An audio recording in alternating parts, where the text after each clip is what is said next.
Assalamualaikum warahmatullahi wabarakatuh. Sahabat yang beriman, semoga kita dalam lindungan Allah, amin ya robbal alamin. Tragedi G30 SPKI kembali mengoyak kedamaian semua negeri. Ini adalah titik balik sekaligus titik nadir usai perkembangan PKI yang spektakuler. Usai peristiwa itu, anggota dan simpatisan PKI diburu di seluruh penjuru. Bagi anggota PKI, G30 SPKI adalah kiamat. Mereka diburu, ditahan, dan bahkan dibunuh tanpa pengadilan. Kiai Haji Suyuti peran dalam melindungi eksekusi PKI. Bagi amanah kisahnya, tonton sampai habis biar tidak salah faham dalam mengartikan kisah ini seorang kiai yang melindungi PKI. Tanda tanya, tanda tanya, tanda tanya, tanda tanya. Selamat menonton.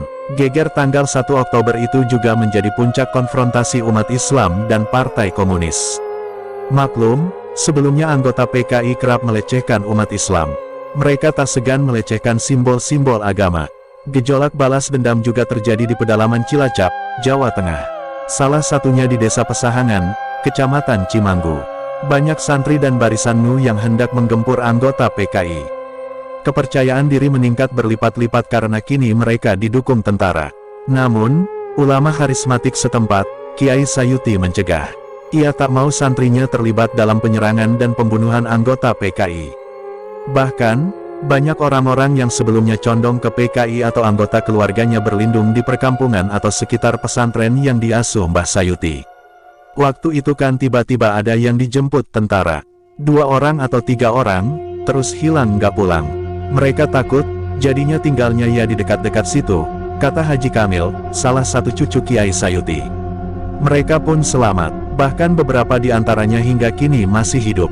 Mereka menjadi saksi perlindungan yang diberikan Kiai Sayuti terhadap simpatisan PKI, yang belum tentu tahu apa itu PKI. Kamil bercerita, dendam santri kepada PKI sudah tak terperi. Pasalnya, mereka kerap mengintimidasi dan tak segan melecehkan masjid. Saat situasi berbalik, tentu saja mereka hendak balas dendam. Manusiawi. Waktu itu, Mbah Sayuti bilang jangan, besok orang itu, yang berak di masjid juga mati. Ucap Kamil, yang saat itu masih remaja tanggung. Sebagaimana santri, mereka takzim, meski tak begitu saja percaya dengan ucapan Mbah Sayuti. Santri dan barisan muda NU pun tak jadi menggempur. Mereka lebih banyak berjaga-jaga di lingkungan pesantren dan kampung yang didiami umat muslim.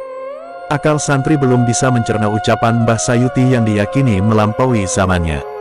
Keistimewaannya adalah mampu memprediksi masa depan, yang dalam istilah Jawa bisa jadi yang disebut sebagai werusak durunge winarah, atau bisa melihat sebelum kejadian itu berlaku. Prediksi Mbah Sayuti ternyata terbukti. Terjadilah geger tanggal 1 Oktober tahun 1965 di Jakarta. Usai itu, PKI disalahkan dan jadi buruan. Pembantian terjadi di mana-mana, termasuk di Cilacap. Orang yang nantang-nantang itu ditangkap tentara, kemudian tidak pulang sampai sekarang dibunuh, Kamil mengungkapkan. Kini, Kamil sadar apa yang dilakukan Mbah Sayuti adalah upaya untuk mencegah pertumpahan darah sesama saudara, dan sesama umat manusia. Sebab, saat itu, tak menutup kemungkinan dalam satu percabangan keluarga memiliki kecenderungan politik berbeda. Dia tak bisa membayangkan seandainya saat itu Mbah Sayuti membiarkan santri beserta Ansor dan Banser menggempur atau menyerang perkampungan PKI. Mungkin saja, dendam akan tercipta hingga 7 turunan. Padahal, bisa jadi para anggota atau simpatisan PKI itu hanya terhasut lantaran kampanye propaganda PKI. Mereka tak tahu menahu urusan politik. Bahkan, sebagian di antaranya buta huruf. Di gunung kan tidak ada yang mendendam. Sebab yang menangkap atau membunuh itu bukan santri, tapi tentara. Makanya sampai sekarang tetap damai, ujarnya. Pengasuh Pondok Pesantren Ba'abus Salam, Ciawitali, Cimanggu, Kiai Haji Amin Mustolih membenarkan salah satu pusat pelatihan Hizbullah dan Sabilillah ada di Pegunungan Pesahangan. Salah satunya berada di kediaman Kiai Haji Sayuti. Ya kalau pesantren tidak usah dijaga, karena di situ kan sudah banyak santri yang otomatis menjaga kiainya. Semoga sejarah ini bermanfaat, amin. Jangan lupa jika suka dengan sejarah ini tekan tombol subscribe dan bunyikan loncengnya biar tidak ketinggalan kisah dan sejarah dari Kodi Channel. Dan bila ada kesalahan saya mohon maaf sebesar-besarnya dari Kodi Channel. Wassalamualaikum warahmatullahi wabarakatuh.